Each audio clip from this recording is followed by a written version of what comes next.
good morning mga kabos. At ito yung topic ngayon is about mode tutorial or motorcycle mode tutorial. Kasi sa motor kasi natin na as rider, meron po kasi yung dalawang mode, yung tinatawag nating eco mode or low mode, at saka yung isa, yung power mode or high mode. So, pwede natin ipagkumpara kung alin nga ba yung malakas or ano yung unlimited mode. So, tatalakay natin yan mga kabos. Don't the water grow the trees? Don't the moon pull the tide? Don't the stars light the sky like you need? So, magandang umaga mga kabos.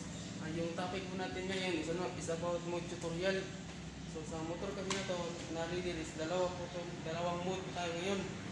Meron po tayong tinatawag na eco mode or low mode, at saka yung isa yung power mode or high mode.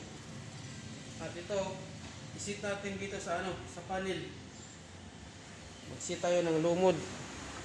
Yan po, may nakalagay dyan na low mode. So, ating ititesting kung hanggang saan naabot ng kanyang power. Ito po ang low mode.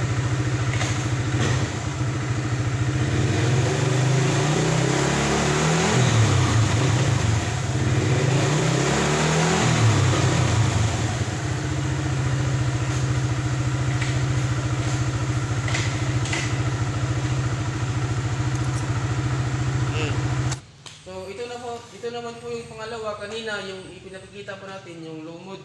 Ito naman po yung pangalawa. Isisit naman natin yung panel. So nakalagay dyan na high mode. So atin naman yung titestingin kung gaano kalakas yung high mode kung ikumpara natin sa low mode.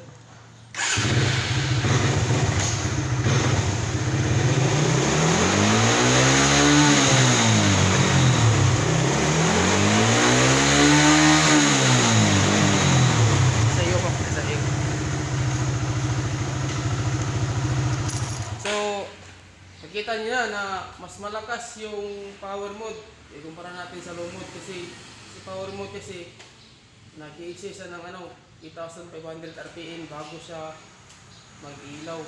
Ibig sabihin yan, kailangan mo nang mag-second gear. At ito yung panghuli, ito yung tinatawag natin na unlimited mode or walang mode. Ito po yung set na i-set natin sa normal. So, kung makikita niyo sa taas, wala na siyang low, wala na siyang high. So, ibig sabihin yan, unlimited. Kumbaga sa racing track ng mga rider, waswasa na. Ito po yung mangyayari.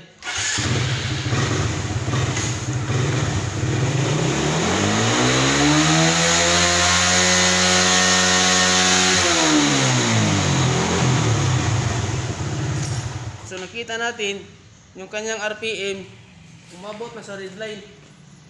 Kahit umabot na sa red line, hindi siya umilaw. So, ibig sabihin, yung ganong mode na yun yung mode na pangwaswasan. So, yun po yung pinagkaiba ng low mode, power mode, at saka yung unlimited mode. So, okay na. Kanina, nakita natin kung anong pinagkaiba yung low, high, at saka unlimited. Yung low mode kasi, pag umabot na siya ng 4,500 RPM, umiilaw na siya. Ibig sabihin, kailangan mo na mag-change gear o kailangan mo nang mag-second gear. Sa high mode naman natin, umabot siya ng 8,500 RPM. Bago siya umilaw, ibig sabihin, kailangan mo na mag-second gear. So, yung panghuli, nag-set tayo sa walang mode, walang low mode, walang high mode. So, ibig sabihin, unlimited. Yan po yung kadalasan sinasabi ng mga drag race rider na waswasan kumbaga. So, tinesting natin, sinubukan natin yung unlimited na mode.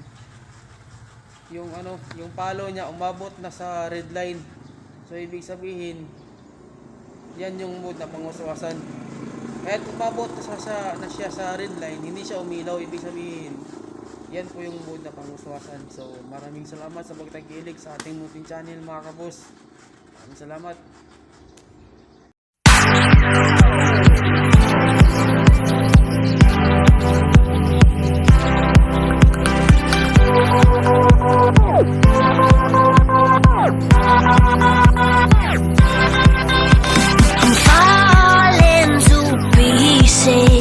I need this, yeah, I need this. You're my fault,